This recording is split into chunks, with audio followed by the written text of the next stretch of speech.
Following the Justice and Development Party's AK Party failed coalition talks with the Republican People's Party CHP, on Thursday, interim Prime Minister Ahmet Davutoğlu met with Nationalist Movement Party MHP, Chairman Devlet Bahçeli on Monday and discussed whether the MHP would ease off its firm objection to be part of a coalition government. However, after the two-hour meeting, the two leaders failed to reach a consensus, leaving no other option for formation of a government after the June 7 elections.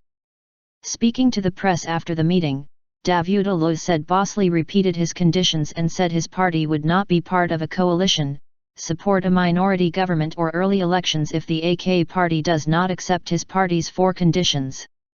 He added that since the June elections, the AK party sought ways to form a government but could not succeed due to opposition parties' stances. In the upcoming days, Davutoğlu's 45-day mandate to form a government will expire and President Recep Tayyip Erdoğan is expected to use his constitutional power and call parliament to go to snap elections in October.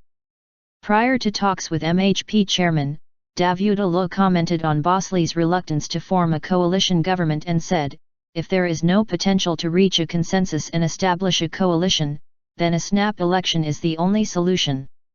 Addressing AK party members at a meeting marking the 14th anniversary of the founding of the party last week, Davutoğlu said the AK party administration is beginning a new journey in heading to early elections. Criticizing Bahçeli's conditions for starting coalition negotiations, Davutoğlu said no one is in a position to give everyone a lecture. Davutoğlu's meeting request with Bahçeli came when the final round of coalition talks between the AK party and the CHP failed.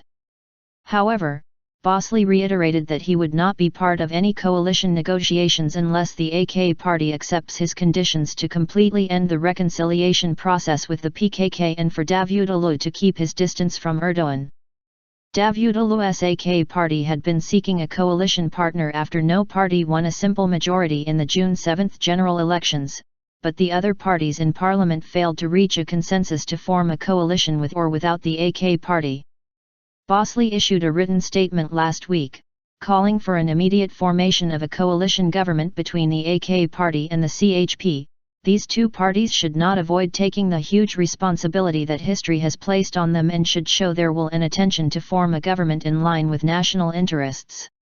He also urged the two parties to hold coalition negotiations without behaving reluctantly or having imaginary discussions involving infertile standoffs. While speaking at the press conference on Thursday, Davutoğlu made it clear that the talks with the CHP were unsuccessful. A snap election has become the only option for Turkey. It is obvious that the AK party and CHP have deep conflicting opinions. This is only natural. We have come to the conclusion that the groundwork for a government partnership has not materialized. He cited profound differences, mainly in foreign policy and education, as reasons for the failure to materialize a coalition. Turkey went to the polls on June 7 to choose its lawmakers for the country's 25th parliament, shaping the future of Turkish politics. The two significant outcomes of the elections were that the AK party, which was vying for a fourth term of single-party power, had a clear victory but failed to secure the 276 seats required to form a government single-handedly, and the HDP attempt to pass the 10% national election threshold to make its way into parliament, crushing the hurdle and receiving 80 seats in the chamber.